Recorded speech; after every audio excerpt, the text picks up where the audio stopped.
कैसे हैं आप सभी? आई होप अच्छे होंगे, राइट। चलिए, मैं योगिता प्रजापति यूट्यूब चैनल पे आप सभी बच्चों का स्वागत करती हूँ और आज मैं आपके लिए लेके हूँ एक्सरसाइज 6.3 का क्वेश्चन नंबर 5। तो ध्यान से समझिएगा बच्चों, ठीक है। हाँ, और समझ में आ जाए तो लाइक शेयर करना मत भूलिएगा, ठीक है। चलिए देखते हैं इस क्वेश्चन में क्या कहा गया है। त्रिभुज PQR की भुजाओं PR और QR पर क्रमशः बिंदु S और T इस प्रकार स्थित है कि एंगल P बराबर है एंगल RTS के। तो दर्शाइए कि त्रिभुज RPQ समरूप है त्रिभुज RTS के। तो सबसे पहली बात तो इस सम के अंदर हमें ड्रॉ नहीं दिया गया है, इसे पढ़कर समझकर हमें ड्रॉ बनाना पड़ेगा, ठीक है। जैसे हम ड्रॉ बनाएंगे फिर हम ये प्रूफ भी कर देंगे। देखिए, सबसे पहले हमें त्रिभुज PQR बोला है तो आपके सामने मैंने PQR एक त्रिभुज बना के रखा है, ठीक है। अब PQR की भुजाओं PR, तो ये रही PR, ठीक है, और ये रही QR। तो ये दो भुजाएं हैं PR और QR, इन पर बिंदु S और T। तो इन पर दो बिंदु हमें बनाना पड़ेगा। एक बिंदु यहां बना लेते हैं, एक बिंदु यहां बना लेते हैं, ठीक है। इन दोनों बिंदुओं को मिला देते हैं बच्चों और इनके नाम क्या दिए गए हैं हमें सम के अंदर, S और T। तो ये दो बिंदु हो गए S और T, ठीक है। अब क्या कहा गया है, इस प्रकार स्थित है कि एंगल P बराबर है एंगल RTS के। तो आप देख रहे हैं एंगल P आपको नजर आ रहा है, ठीक है। यह बराबर है RTS के, मतलब एंगल P बराबर है एंगल T के। That's clear. तो सिद्ध कीजिए कि RPQ समरूप है त्रिभुज RTS के, मतलब कि बड़ा वाला जो त्रिभुज है ये छोटे वाले त्रिभुज के समरूप है या नहीं, ये हमें सिद्ध करके बताना है। तो आया आपको समझ में, करें स्टार्ट। देखिए, सबसे पहले तो दिया है, क्या दिया है, त्रिभुज PQR की भुजाओं,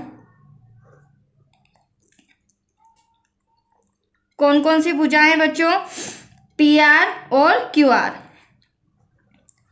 PR और QR पर क्रमशः बिंदु S व T हैं, ठीक है। आपके सामने मैंने दो बिंदु बनाए S और T, और हमें यह भी दिया गया है जो एंगल P है वह बराबर है RTS के, एंगल RTS के। यहां तक कोई डाउट? जो हमें दिया गया था वो मैंने रिटर्न कर लिया है, ठीक है। अब हमें क्या कहा गया है, सिद्ध करना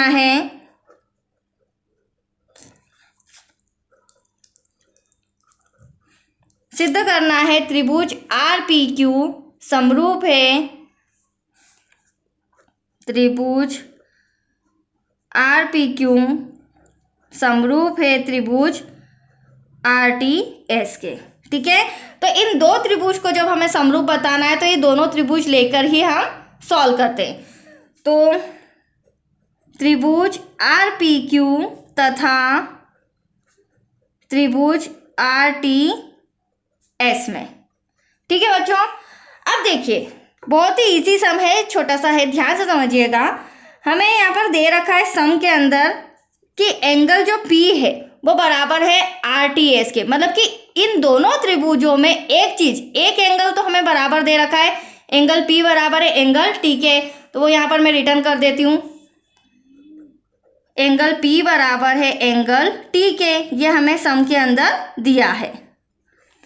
फिर अब ड्रॉ में देखिए, ड्रॉ के अंदर आप जो R एंगल देख रहे हैं, ठीक है, इससे ये छोटा वाला त्रिभुज भी बन रहा है और इसी से ये बड़ा वाला त्रिभुज भी बन रहा है, मतलब कि ऐसा कॉमन एंगल है जिससे दो त्रिभुज बन रहे हैं। और दो त्रिभुज किसी एंगल से बनते हैं तो उसे क्या कहते हैं, उभयनिष्ठ कोण। कौन सा एंगल होता है वो, उभयनिष्ठ। तो यहाँ हम लिख देते हैं एंगल R बराबर एंगल R, क्यों, क्योंकि यह उभयनिष्ठ कोण है। अब देखिए, दोनों त्रिभुजों में मैंने दो एंगल आपस में बराबर बता दिए। तो किसी भी दो त्रिभुज में जब दो कोण आपस में, दो संगत कोण, मतलब कि अलग अलग दो एंगल आपस में बराबर होते हैं, तो हम कह सकते हैं कोण कोण समरूपता कसौटी से,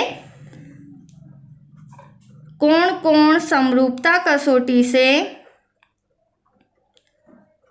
त्रिभुज RPQ समरूप है त्रिभुज